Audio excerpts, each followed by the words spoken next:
The legacy of the 20th century is really the world recognizing that it is one.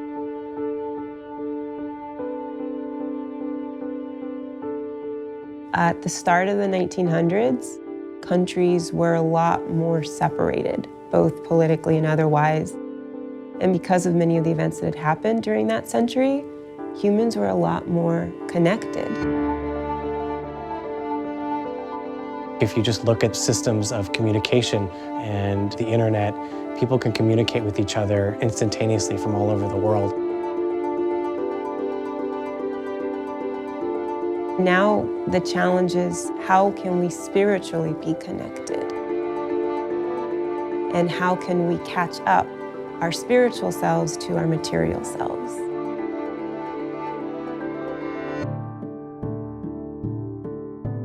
The message of Baha'u'llah, I think what makes it so transformative is that it speaks in this day for the very first time of the true unity of the entire human race. In this period of transformation that we're in right now, the world is going from a state of infancy to a state of maturity. As certain systems and institutions may start to disintegrate, other systems are being simultaneously created that represent forces of integration. Baha'is are striving every day in this process of integration to be conscious of the fact that everyone is a member of the human family, and that takes precedence over every other piece of our identity. We have national identities and racial identities in the world today, but our truest identity is that we're all human.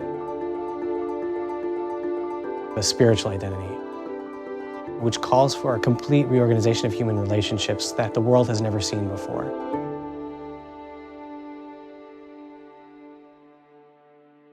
So powerful is the light of unity that it can illuminate the whole earth.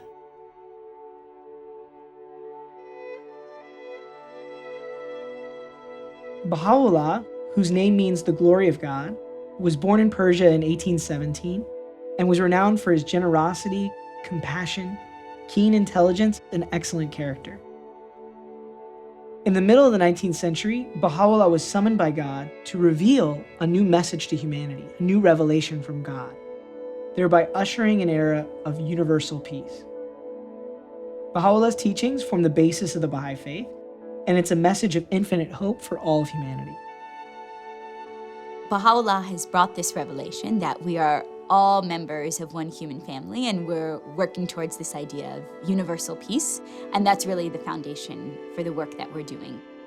We don't have a faith that stands apart and is meant just for Baha'is. Rather, our whole purpose is to serve humanity, and so we're constantly reaching out in a spirit of collaboration with others. The Baha'i community offers various activities to unite the community, such as devotional gatherings for people of all different backgrounds to come together and pray, classes for children that focus on their spiritual education, groups for junior youth to be of service to their community, and then a series of courses for people who are 15 and up to have spiritual conversations and really reflect on our lives, and to build the capacity to be of service. From these activities stem different social action projects that would be appropriate for that community.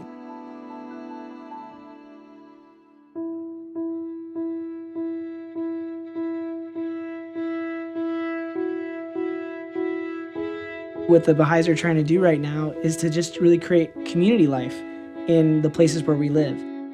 That involves just getting people together in different spaces. And one of those spaces is the Devotional Gathering. We have devotionals about twice a month. A lot of the people, they never had a gathering like when the Baha'is have devotion. Different peoples from different backgrounds and different religions. We believe in opening our homes and our hearts. This is the place where Baha'is and their friends are coming together to join in prayer, from which we realign our purposes and we gain that unseen energy that sustains all the different things we do in a community.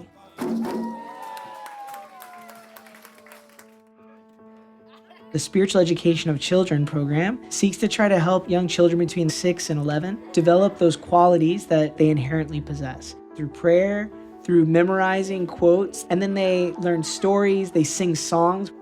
Being able to have the children class here in my community is really important. Most of the kids in my children class came from an immigrant family. So this children class is like a place where the kids can have fun together, learn from each other, and to inspire each other. The moment that really touched my heart is that every weekend I see them coming and being really excited to learn about new things and to do like arts and crafts and just like playing with each other. I'm seeing changes from the children. They will be motivated, they will be like singing a lot, they'll be praying, and then they will be really friendly to each other and then know how to treat each other.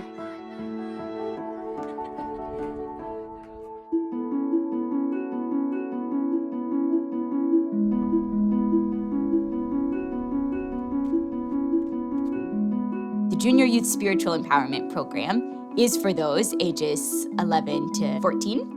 They go through a series of stories about different junior youth across the world and examine different spiritual concepts such as hope versus despair, the idea of justice. And then they examine their own talents, their own interests, and think, what does the community need and how can we play a role in bettering our communities? It's a conduit for them to do service in their communities, to further their education, After a few minutes, and a way to socialize in a healthy environment. It's facilitated by an animator who helps draw forth the voices of the junior youth. It's their group. I realized sort of once I kind of just let them do their thing, they'll take it from there. Good job, guys.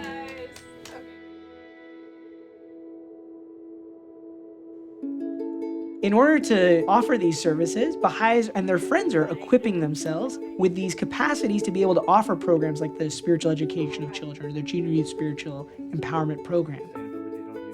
And the way that we're doing this is through the Study Circle program. A study circle is a group of people who are coming together and studying spiritual material, kind of discussing about them and investigating the implications of those things on their lives. What does it mean in my day-to-day life that let deeds, not words, be my adorning? And how do I apply those beautiful ideals in the way that I interact with people and in the different services that I render in my community?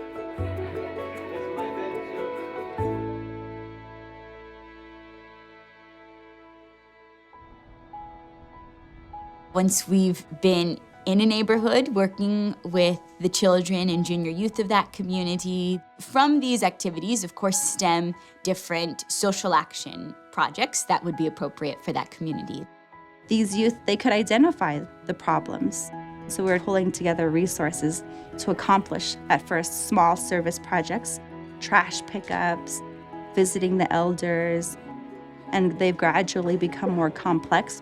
After 4 years of doing service projects, it became a part of their nature to serve others.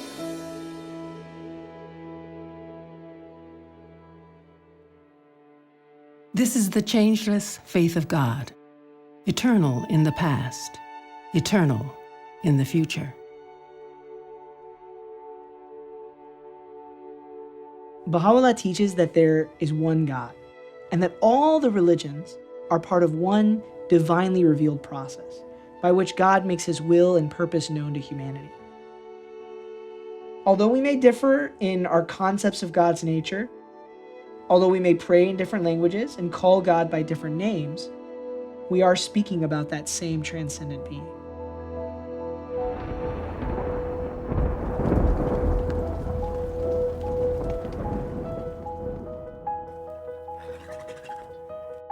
This process of uniting humankind has begun, and there's no turning back. It's going to be long, it's going to take a lot of work, and there's going to be many challenges along the way, but we'll also grow, both individually and also collectively. The idea that everybody has a part to play, no matter how large or small, is really important because it speaks to a consciousness that we are all connected to the same purpose. And so that means on a daily basis, you're reflecting on, am I working towards the oneness of humanity? Am I seeing in the people around me, my brother, my sister, Am I reflecting on the teachings and writings of Baha'u'llah? If all of us are doing that, individually, our efforts become collective and change actually happens. We can build a better world together, but it's going to take every single person seeing themselves as part of this collective whole and seeing what difference they can make.